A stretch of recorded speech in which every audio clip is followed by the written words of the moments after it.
अस्सलाम वालेकुम दोस्तों, खुशामदीद हमारे YouTube चैनल पर। दोस्तों आज हम ड्रामा सीरियल क़यामत की आने वाली एपिसोड का रिव्यू करेंगे, लेकिन वीडियो शुरू करने से पहले नए आने वाले दोस्तों से गुजारिश है प्लीज़ हमारे चैनल को सब्सक्राइब कर लें और हो सके तो वीडियो को भी लाइक कर लें।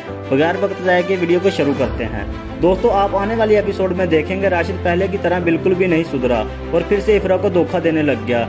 सिर्फ वही नहीं बल्कि इसकी माँ भी अब इफ़रा पर मेहरबान होने लगी है, क्योंकि इफ़रा जब माँ और बेटे के सामने आती है तो नरगिस बेगम इफ़रा का हाल पूछती है और कहती है कि राशिद ने मुझे बताया था कि तुम्हारी तबीयत खराब है, अगर तबीयत खराब थी तो नीचे आने की क्या जरूरत थी।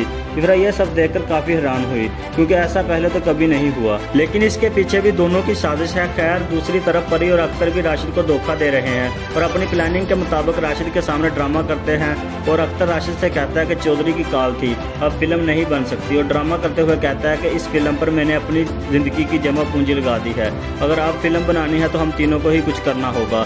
दोस्तों इससे आगे आप देखेंगे राशिद अब इफ़रा के सामने अच्छा बनने की एक्टिंग करता है, और जब वो इफ़रा के वालिद के पास गया तो फयाज अपनी बेटी को अपना फैसला सुनाता है और कहता है कि मैंने वकील को बुलाया और मैं अपनी सारी जायदाद तुम्हारे नाम करना चाहता हूँ। ये जब राशिद ने सुना तो इसकी तो जैसे दिल की मुराद ही पूरी हो गई हो, क्योंकि जो इसने सोचा था इसी मुताबिक सब कुछ हो रहा होता है।